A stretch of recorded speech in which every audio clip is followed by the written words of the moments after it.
Hey everybody, it's Tracy, and continuing along in my series on how to start a neobank, we come to part 3, which is selecting a program manager.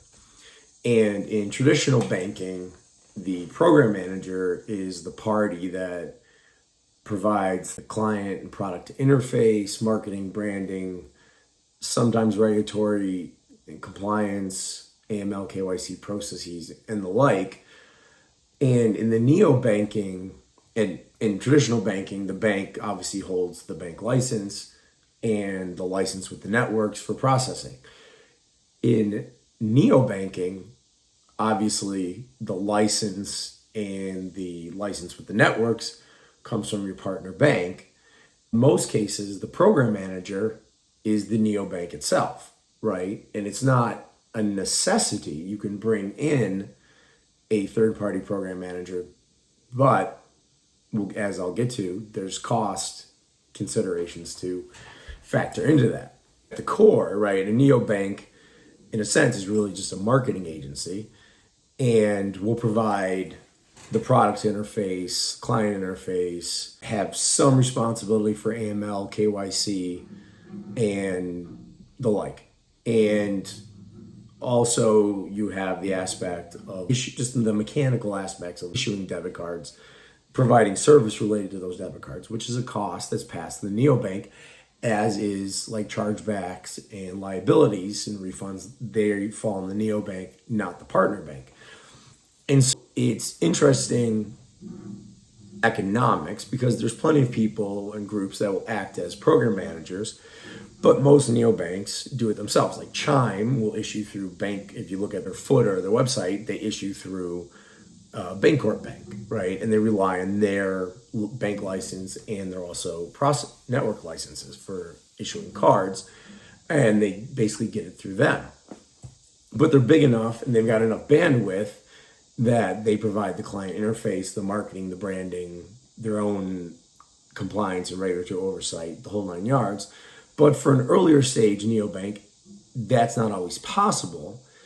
And it also hinges upon what model of neobank you are following. And I talked about this in episode 1 of this series.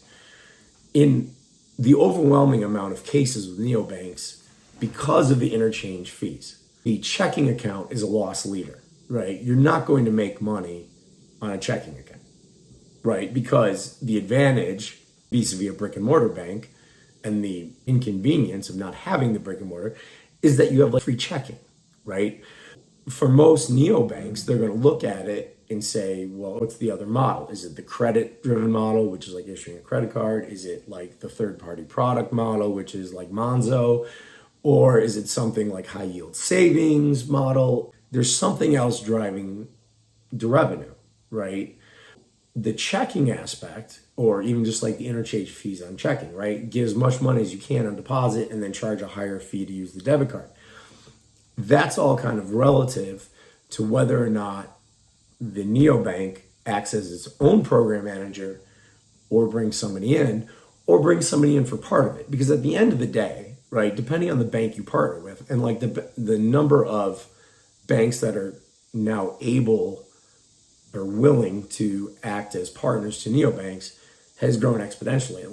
I tried to count last night, it was over 500 that I'm aware of, just in the United States, right, that are acting as some kind of neobank in some capacity, right? And it may not be a real traditional bank type neobank, but it's there, right? And you may need a program manager for just simple things like where do you go to get the cards manufactured, right?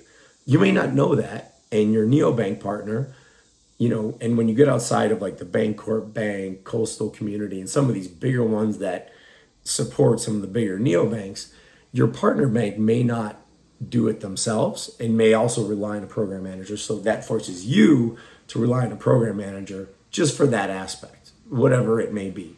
And the two biggest parts that I see sort of like outsourced are just the mechanics of card issuance and regulatory compliance, right? Because to handle the KYC, AML in-house may not be something that, from a cost perspective, is viable for an early stage neobank.